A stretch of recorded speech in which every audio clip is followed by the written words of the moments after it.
Welcome to Talent Matters, the podcast where talent, skills and grit take centre stage. I'm Donal O'Donoghue and this is episode 25. The podcast is sponsored by Sanderson, talent solutions that transform businesses globally. Now, today's guest is CEO of Fairstone Ireland. He is an entrepreneur who's a number of businesses.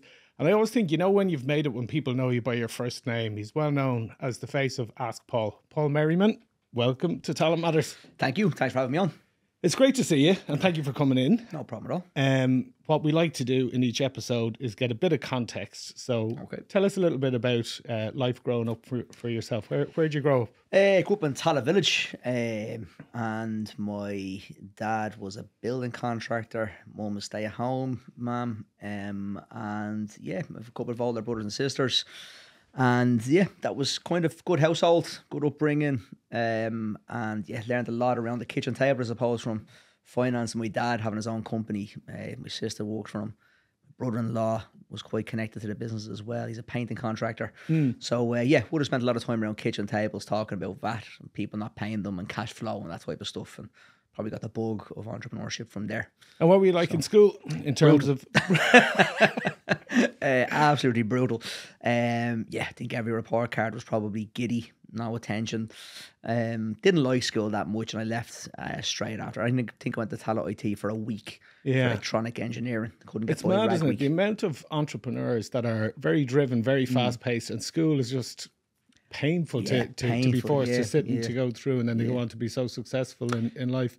So what were you into as a kid? What, like in terms of sports or pastimes? Or I was actually I was really sick as a kid. I really bad kidney complaints. I spent a lot of time in Temple Street Hospital and Crumlin Hospital growing up. But so I couldn't really play that many sports. So I ended up actually being, believe it or not, a dancer. I was a professional ballroom and Latin American dancer. I didn't know that. I stopped when I was 20. I did a film called Ella Enchanted, a Disney film down in Ardmore Studios when I was 20. And hung up the shoes after that. So just life took off career-wise. I was working in an insurance company at the time and it was kind of, so I stuck with the insurance, worked out okay. Yeah, so you started off in insurance and obviously did your kind of training and your exams through that? I did, yeah. I got a job in Royal St. Lawrence. I think I was 18. I left school, went into Talent IT for a week and hated it. I went to work in Dunnes stores for a few months but I figured it out. Which Dunnes? You worked in the Square? Yeah, and the off license department.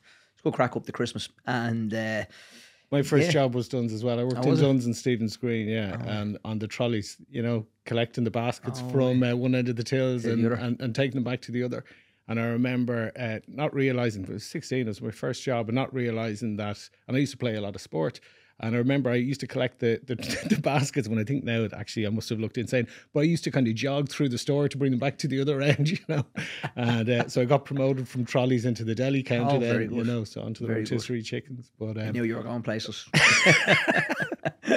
So what do you think drew your interest to the kind of insurance, or what clicked about it when you got into it? Well, I think I got the job. I think my mum spotted an ad in the paper for... It was Royal St. Lawrence at the time on Dawson Street. It was a great job. Went into the motor department. I remember the team was called PT7. And it was a great place to work. Everyone was young, was in Dawson Street. You were out every Thursday, Friday, every Wednesday, Thursday, Friday, truth be told. And it was a really cool place to work. I did my insurance exams, a couple of exams. Back then there was no internet, so people just used ring for their quotation for motor insurance. And that was basically answer the call, get their insurance details. And give them quotes. But yeah, so it was actually scary how that worked then compared to now with tech. And after I did my exams, I remember one of the guys went to get into the sales team in there. But the sales team in the insurance company was more, they're kind of what's called a broker consultant, where they went out to smaller brokers to get the business for the big kind of insurance company. And he was saying, look, you're way too young. You know, like, probably need to be 30, 35. Even to try and get you into car insurance. Like I was 19, 20 trying to get into it. And he met this guy, Tom, I remember saying to me, you're better off in the life insurance industry rather, because it was general motor, household, commercial insurance. There's more money and there's way more jobs. So I applied a job in Irish Life, didn't get it first time around, took me a couple of years. Now I've got a bit of sales experience, came back, eventually got the job. I think it was 22, 23. I remember saying 21, 22, 23. And eventually got the job in Irish Life. And I loved it. From day one, I was hooked. I absolutely loved it. The training was brilliant. It was in Abbey Street. And yeah, had the buzz for it. It was they trained you how to talk to people from a financial point of view. Now, back then, it was all about, really, to be fair, selling product. So it was pension sales, life assurance sales, and it was sales. And you're very heavily driven by targets and commission structures. Compared to where the industry is today, in my opinion, is completely different. In the last 2 decades, completely changed, much more professional, where it's more about financial planning and trying to get people to where they want to be from a financial planning point of view, and the products come in second or third after a financial plan. But anyway, back in the day, that's what it was, a sales job. I flew with it, loved it. First in the office, last to leave, worked my ass off, and yeah, just really loved it. And then there was this thing called a CFP. So I was what's called a QFA, Qualified Financial Advisor. And the industry brought out, the LIA, the Life Insurance Association, brought out what's called the CFP, Certified Financial Planner. I was one of the first in to that program through Irish Life. And then I just, weirdly enough, met brokers on that course that were a broker that were able to deal with every company. I was only able to deal with Irish Life. And the odd time I would lose, say I had a client, I was speaking to you about your pension, and it was Irish Life, because it was the tied agent of Irish Life and it's such an expensive channel to run, I would be giving you a pension, and a broker down the road would get you a cheaper contract with Irish Life, even though I worked with Irish Life. So it started to get extremely frustrating. And that's why I left. Went to work as a managing director of a small brokerage in Dundrum. And then eventually I bought a company called Pax Asset Management, of a company that was being wound down from a regulatory point of view. And yeah, I took that company over, I suppose, for a very small amount of money. And myself and one other guy took this guy, Connor Bourne, who's still with us today, still with me in the team, one of the shareholders, and we sold. So I was helping Connor just kind of set up Pax and start getting a few clients together. And that was 12 years ago or something. Wow. And it's funny because it kind of ties back into a lot of what we've been talking about on some of the recent episodes of the podcast. And a lot of it's come back to the education system and how it doesn't necessarily create leaders, doesn't necessarily create people who are creative and able to develop and drive businesses. No. And then you see, as soon as you have those people with those traits and you put them into an area where they find their thing, they practical learning. Yeah, they thrive. It's like I couldn't study in school, but once I did the QFAs, I loved the books and I loved learning. Same with the CFP. Loved every minute going into college and atmosphere in the evening time, talking about something that I really was passionate about and loved. I think, and then it's connected to you're earning, you're winning for clients, you're making money, you're seeing the thing grow. Yeah, exactly. And you can see our career as well. I think I've been involved in a few businesses. As you sold a couple of businesses now at this stage as well. So from the entrepreneur side of me, what you call the entrepreneur in you, I think from a school point of view, it wasn't for me. But I think it's very difficult for the education system to start picking out kids that have an entrepreneurial spirit when they're from 4 up to, say, 14 or 15. I think our education system goes on too long as well, to 18 years of age as well. And that kind of, we look at what we do in the UK with the A levels when they're kind of 15 to 16, they start narrowing down to 3 subjects. Maybe that's where we need to get to try and find out what people really want to do from a younger age. I think 18 is too late. You know, even got a lot of people just going to college doing courses and trying to figure it out when they're 23. I'm not trying to say you have it figured out when you're 14 or 15, but a lot of people know where they kind of want to go, whether it's sport, whether it's academia, whether it's entrepreneurship, or whether it's, different sectors. And it's interesting what you said about going back to the kitchen table. The fact that business was talked about in the house, the good, the bad, the other, cash flow, payments, all that kind of stuff. That really feeds into it, doesn't it? Because I think it does, if you're an entrepreneur, you always know at some stages you're going to be the master of your own destiny. Yeah. It's not easy to work for other people. You'd rather do it for yourself. Yeah. It's very frustrating in the first, I think from my 20s to 30s, it was probably the most frustrating. I'm only 42 now, so I've only got 4 decades under my belt. But that was the most frustrating when you're trying to make it and you're trying to think, you have it in you maybe, but it's very hard to see the wood from the tree sometimes, and it was a frustrating 10 years, I think. And even I think I'm 42, so I was early 30s, I think. I was turning 30 when we set up Pax. And, I think even them first few years were extremely difficult. Absolutely. Take us back to that when, so you launched the business. Tell us about the early years. Yeah, it was, I think it takes a long time to grow. I think the good thing about our industry and what I've done is I started as an advisor. Loved it. And I remember even I was going out in 2007, 2008, I was leaving Irish Life. I think it was 2009 actually, after 2007, 2008 crash. And my own dad even going, this is the wrong time to do this. It's in the middle of a recession. I was like, well, people need financial planning advice now more than ever. And I had to get up and meet my own clients and make my own meetings in Irish Life. Like, I wasn't giving a client back. So I was working for myself kind of anyway in Irish Life. So I was like, I should be able to do it on my own. But you forget about how hard it is to run a business. You forget about the staffing issues, the HR issues, the payroll issues, the taxes, the invoices. It just can easily get away from you. And I found those first few years very, very difficult. I found them extremely difficult. But because our industry is quite a profitable industry, it was easier to meet more clients, make more money, work harder, make more money. And we were lucky in that way in the industry we were in. I don't think it's ever, you know, the percentage of numbers of businesses that fail in the first few years is purely, you know, the cash flow management, the people being good at one thing, whether it's a carpenter being good at, you know, honest tools, doesn't mean he's going to be a good business person. He's going to be the best carpenter in the world. And I struggled with that, to be honest with you. It was really difficult. I remember even trying to sell the business to somebody, another broker one day, and he wouldn't take Connor. So Connor was an employee at the time, wasn't a shareholder at the time, and he wouldn't take Connor, and I wouldn't leave without Connor. So I was going to send my brokerage to another bigger brokerage and go in and work for him, because I was just fed up with trying to, and we're obviously heavily regulated by the Central Bank of Ireland. So you got the compliance piece on it as well. So it's very, very difficult.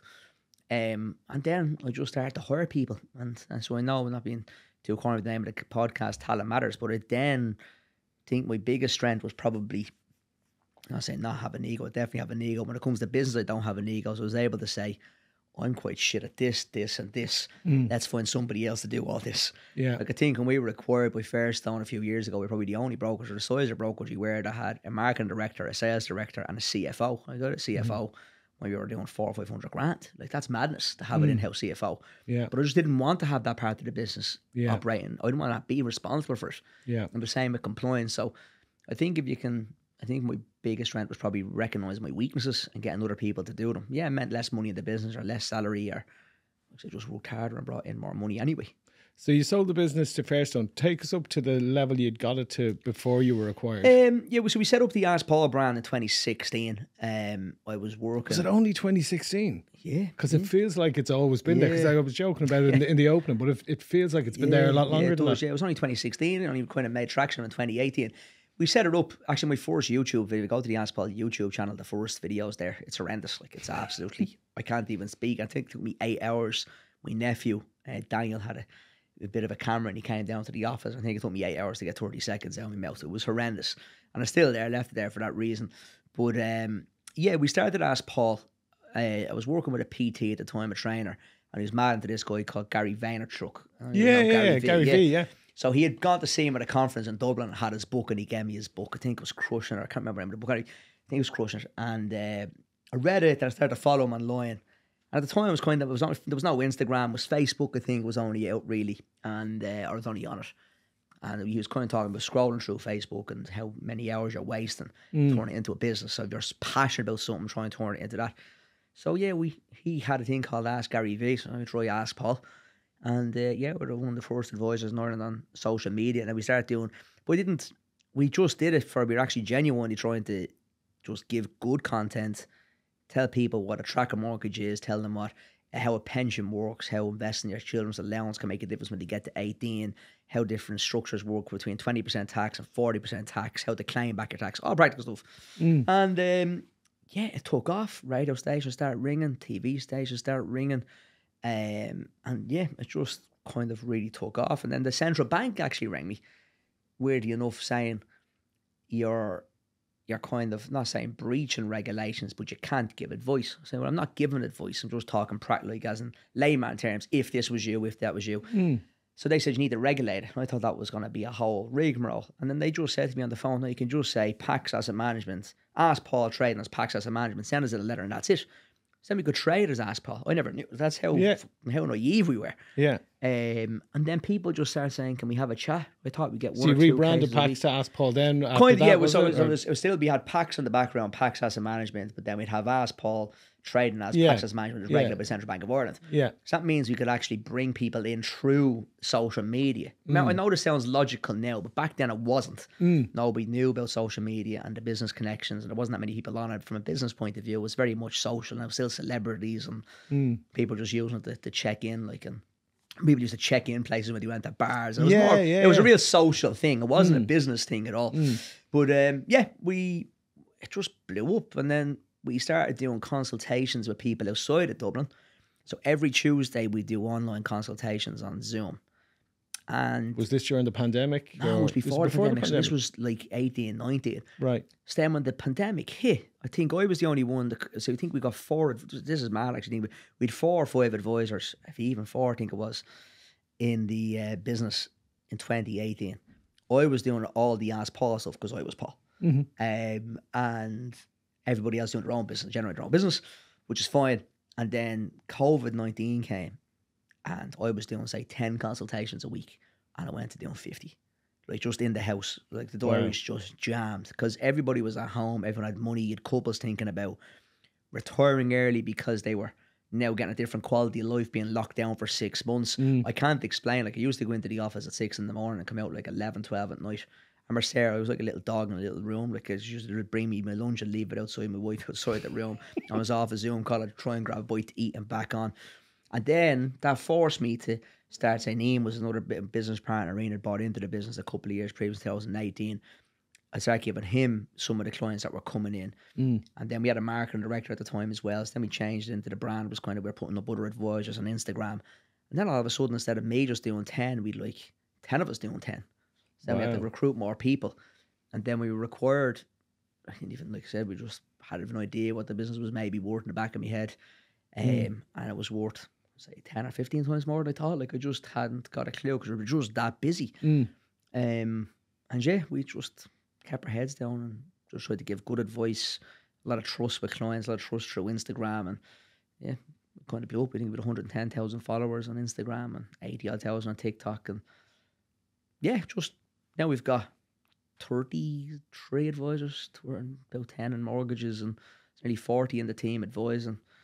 And yeah, we're obviously acquiring now since Fairstone acquired us. We're now acquiring firms in the Irish marketplace. I think in the Irish market now nearly 140 or 150 staff, over $1 billion in assets under the management, and yeah, it's incredible. It took off. It's a fantastic story. And how has life changed for you then since all that? 'Cause this is all, like, I'm surprised at what a short period of time. Yeah, it's been very short. It's been a whirlwind. To be honest with you, it's been a whirlwind. And I think when you're acquired, you dream of being acquired. As an entrepreneur, you dream of getting the check. Anyone that says they don't is probably lying.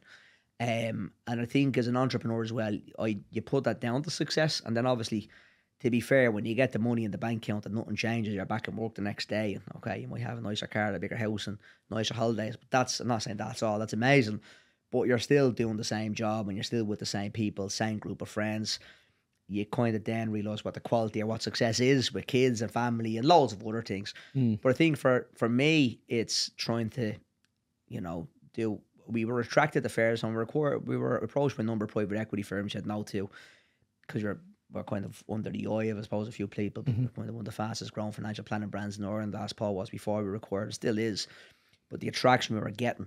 But when Fairstone, we'd known them in the UK, had another company, a tech play called ClearChoice, which was a kind of comparison site and quotation engine for the industry. So we had a few hundred brokers using our software. They acquired that as well, which was great. But we'd had a good eye in the UK market, so we knew what Fairstone were about. They were doing a lot of deals in the UK. They were quite fair to the clients, the central bank, or the financial services over there. And they were, very fair to the shareholders and the clients and the staff. It's a really good system to be bought out of your business over time. And yeah, we were really attracted to it. And we got a call on a Saturday morning off a corporate broker saying they wanted to have a chat with us. It was around the Monday. I kind of gave out your man for ringing me on a Saturday. But anyway, he was a young lad, and it turned out that they were coming to meet brokers in Ireland. We weren't on the list. He followed me on Instagram. Wow. So you can actually trace it all the way back to that. Yeah, he insisted on putting us on the list. And then I said, who's the company? In fairness, he wouldn't tell me because we had no NDA. I said, I'm not meeting without it. And he told me, sorry. He's gone from that company anyway. And he told me, and I actually rang in, and Connor said, we're going to be sold this week. We met them on the Wednesday. We did a deal with them Wednesday night. Wow. Shook hands over dinner with their CEO, Lee. And yeah, they live by everything they said. And genuinely the most trustworthy people I've come across business-wise. And it's for the right reason. Like clients, shareholders, staff, clients, regulation, and to grow a really, really strong investment an overall financial planning proposition. So it's really good. Yeah. And I knew straight away. And yeah, that was it. So I think the last couple of years have been more M&A. I feel like I've done a PhD in M&A. Yeah. But it's amazing. And we've obviously, I was talking to you before we went live, we've done at Sanderson a number of acquisitions over the past few years. Yeah, you were saying that, yeah. But it's interesting, isn't it, how much of it is about that alignment of the people and the values and stuff for it to be sustainable and to work well. Because the question I have for you is, when you go from being the master of your own destiny for those years building the business, then you're acquired, and actually you find yourself in a different role in a larger machine. It's an interesting transition. How's that been? It's been great. I miss advising as much. I only do maybe 3 or 4 consultations a week now, and I do miss that piece of it. I really do. But the M&A is brilliant. It's so exciting. And you're meeting brokers. Don't forget, remember I said they had Clear Choice. So Clear Choice had a few hundred brokers anyway, that we knew well. So when Fairstone came in, we kind of knew 5 or 6 people that we would trust to come in first into the kind of what we're trying to do with the Fairstone group or the Fairstone family in Ireland. And when we brought them in, they're in now. We've done 5 deals so far. We've another 5 or 6 to do before the end of this year. So we're trying to maybe do 40 to 50 deals over 5 years, I'd say. But it's very aggressive, isn't it? It is. It's aggressive, but it's a really good system. And yeah, so I love my business. I love the financial planning business. I'm extremely passionate about it. I absolutely eat, sleep, and breathe. I love it. So we are sitting down talking to people in business about their business and what we're going to achieve in the Irish marketplace, and how we're going to change the landscape, and what we're going to do for clients, what we're going to do in technology, what we're going to do in funds. It's just a buzz. So it's a different buzz than advising. But to be fair, it's like financial planning. So I meet a client, or say to meet a couple, and they're in their 40s. I actually had a consultation this morning with somebody, and they are trying to renovate their family home. They're trying to buy an investment property, restructured all their pensions, all your stuff. It's great. But then you're speaking to, say, 2 guys that are trying to sell their financial planning business.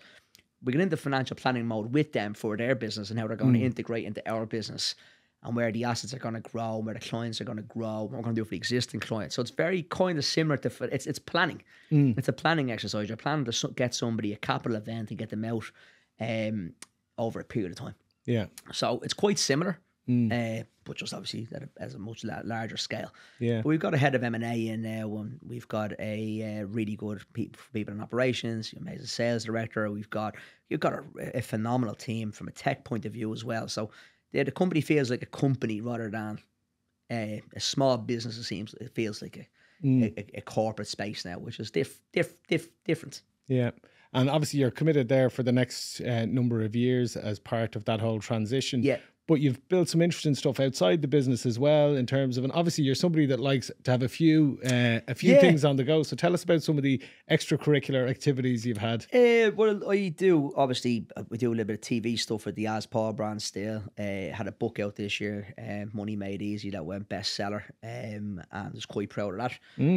My own radio show on Dublin City FM on a Saturday morning at 10 a.m. is the only personal finance show on radio in Ireland, which is quite cool. And yeah, I mean, I still have a few different business interests that I've invested in a couple of different businesses when we took our own bit of capital off the table in the first instance. So yeah, but they're kind of longer term players where you're trying to back people, because I know what it's like to try and get backing, and I know how difficult that is as well. So I think when you're in that space, you're kind of backing people first and seeing where it turns out maybe 5 or 10 years down the road. So I kind of enjoy that side of it. But at the moment, it's kind of, if I invest in something, it's kind of just the money. I don't have any time to be on boards or to kind of direct anyone that much, because I'm too busy with what we're doing ourselves. All my focus is really on Fairstone. So yeah, it's exciting. It's an exciting few years ahead. And yeah, it's good.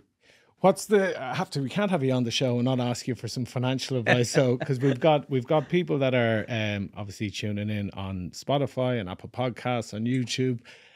So when you think about, the squeezed middle, so I'm not talking about high net worth individuals or anything like that. I'm talking about people who are working hard in their careers, and they're finding, look, salaries haven't gone up at the same rate that asset prices have gone up. The cost of houses has nearly doubled in the last 10 years since the crash. It's very hard to get value out there. People are working hard and are very squeezed. So if you were going back to somebody, young couple who were, say, starting out in their mid-late 20s, what's your top 3 tips that you give to people starting out? Top 3 tips is to get a financial plan, number 1. I think not everybody understands the power of having a financial planner and a financial plan. And I know I would say that, obviously, or that's the space I'm in. But hear me out on it. So a financial plan, you sit down with a qualified professional. It's not about selling the product. Sometimes you'll have a fee-based advisor. We currently have our fees waived. We do free financial planning consultations on the back of meeting X amount of number of people. We build trust and we're hoping they'll use us for product or service in the future. There's nothing wrong with financial products. Financial products have a dirty word because I think people think of commission, they think of people selling them stuff they don't need. But when the financial plan identifies where you are, where you want to get to, and when you should use various products. So, biggest example I give you is an AVC, an additional voluntary contribution. The amount of young people I meet that are making AVCs, and they don't need it because they already have a pension, but they mightn't have the other areas of their financial plan sorted. So there's no point in having an extra 40 grand in an AVC if you don't have a deposit for a house. Exactly. Why would you have 40 grand for 70-year-old you if 30-year-old you is still living in your parents' box room, or you're still renting with your partner, or you're still renting a room with somebody? So financial plan is about trying to get really serious about where are you financially now and where do you want to go. Yes, pensions are amazing. They've loads of tax relief, but there's a right place and time for a pension. So I'd always say working with somebody and setting down an agenda that you're going to look back on every single year, and then maybe when the time is right to use various products. Like you're talking about someone in their mid-20s or maybe 30s. Everyone in their mid-20s or 30s will need the major financial product, which is a mortgage. That's obvious. But they need the mortgage, but they don't want to know about the pension because it's a little bit complex. It's not for 60. They're not thinking about that way because they're 30. So the financial plan is about designing which comes first and how do you get there. Second of all, I'd say that you don't need to have tens of thousands or millions or hundreds. We've got clients with tens of millions. We've got clients with some amazing assets and they're really good clients. But we've also got clients putting in the children's allowance of $140 a month. You've also got clients who just have an income protection plan in case anything goes wrong because that's all they can afford now. And we've also got clients that if you put €50 a week aside, it can dramatically change your financial plan and future, like massively. If you take a simple mortgage and you overpay by €50 a week, €200 a month, you can shave tens of thousands off your interest and shave years off your mortgage as well, which helps you retire early. So it doesn't have to be pension. It can be that strategy. Yeah. So trying to find the best strategy for you and the one that makes sense for you. And third of all, just like I said, from a point of view of a financial plan, you just need to kind of rebalance it and check it every year with somebody. So get a financial plan, get a financial planner. Think of it from as little as 50 quid a week. That's the basics. And then we get like on a daily basis on Ask Paul on Instagram, or even on any of the lives we do, or email comes in, and we do a lot of we do corporate talks for companies. It's called the Money Masterclass. Or I go in, we speak about finances, give a kind of 1 hour course, we're doing over 5 or 6 sessions or one session, depending on what the company wants. The biggest question we're getting now is, I have a lump sum, what do I do with it? That seems to be the biggest question. So although there's a lot of squeeze people out there, people are getting made redundant, people are inheriting money as well. Yeah. That generation between kind of 30 to 50 are starting to inherit cash, or they're leaving jobs and they have an old company pension plan. I think, what do I do with that? So trying to, again, the big thing is, do I clear my mortgage? I'm not going to lump sum off my mortgage. And we do this in the book, the Money Made Easy book. We have this what's called a financial wheel. And it starts with kind of clockwise on the clock. You're looking at kind of personal budget, an emergency fund in place, making sure you have little or no short-term debt, make sure you have income protection in place, saving investments, then pension, then mortgage, then pension. And you're trying to make sure in your head, if you have a lump sum or even 50 quid a week or 500 quid a month, you're trying to see, can you spread that around the wheel? So you're balancing your financial plan, if that makes sense. Yeah. It's hard to visualize it. So it's trying to just make sure that if you have any kind of additional income, just the smallest amount of money can make a massive difference in your plan. It's not about not eating avocado on toast. It's not about not buying cups of coffee. That's fucking nonsense. That's nonsense. It's about being just practical. Even just 5% of your paycheck, 10%, whatever you can afford, something being put aside in a practical situation will help you. Yeah, it's about paying yourself first, isn't it? Yeah, because that's I think a good way that's the mistake a lot of people that I would know make is that they say, well, I can't really afford to get into investments or to look at this and that, but they'll spend 50 or 60 quid on a takeaway, or they'll, so I think there's less chance of if you pay yourself first. Yeah, or if you we'd always say you kind of save or invest before you spend. So the day you get paid, you'll be trying to do something clever with even this, like I said, the smallest amount of money. And if you can do that for a year and then build on it by 10% every year, you'll make a massive impact. But there's also loads of stuff that people don't know. I mean, if you're looking for an advisor, a certified financial planner, a qualified financial advisor, It's the technical ability that they have to bring you through pension legislation. Like if you have an old company pension plan.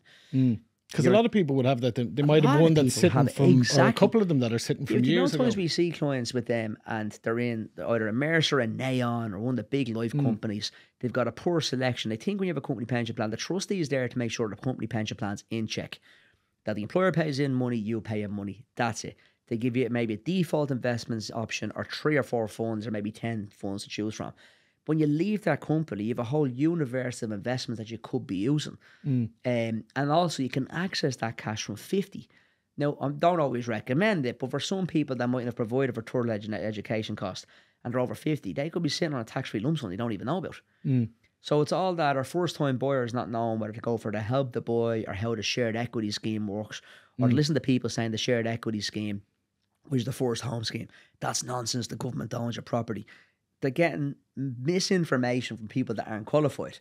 So having an hour or two to sit down with somebody and go through your situation that's qualified in all those areas to be able to add in that value, I think is the most practical thing in the world to do once a year. Yeah. And I know it seems like I would say that, but I think on layman terms, everyone would possibly agree. Yeah. Why would you not do it? And it's the kind of thing that gets long-fingered, isn't it? It's 100%. It's 100%. Like, I must do it, and then years can pass where you've done nothing about it. The amount of times you've heard clients say, wish I had come to you years ago, wish I had met you 10 years ago, wish I had done that. Because when they see the financial plan, and our financial plans are really cool from a scientific and a technical point of view, we see where you are today. So you're 42 years of age, and it tracks all your income, all your assets, includes inflation, assumed growth, charges, everything, and tells you exactly where you're going to be at 55, 60, 65, 80. We've done them to 100 years of age to make sure you never run out of assets. And people get really blown away and taken back by it. We've also had people in the boardroom that have actually resigned the next day because they didn't realise how financially secure they were, like people in their 60s. Wow. They thought they just had to keep working because they thought they had to get to 65. And you're going, hold on, you've all this money here, and you've got like maybe a rental property, and they just don't know how to spend it sometimes. If you've accumulated stuff for 30 years, people over 55 generally have an issue with trying to exit away from work. Yeah. Don't get me started on tax on rental income. That's a different story. That's a different pot altogether, yeah. Listen, I think that's a really good place to leave, because I'm sure there's a lot of people who actually you might have just given a kick in the backside to actually contact a financial planner or qualified financial advisor. Where can people find you or find Ask Paul? So it's askpaul.ie is the website. Our Instagram is askpaul.ie2, and the same with TikTok. If you're on TikTok, we don't dance on TikTok. I know I mentioned a dancer before, but it's just the financial planning advice for the moment. But watch that space. Brilliant. Thanks so much for coming in, Paul. It was great to see you. Thanks for having me. If you've enjoyed the podcast, you can subscribe to our YouTube. You can follow our Instagram. It's @talentmatters_podcast. Thanks again to our sponsor, Sanderson. Thanks, Paul, for coming in. Thank you. And we'll see you next time.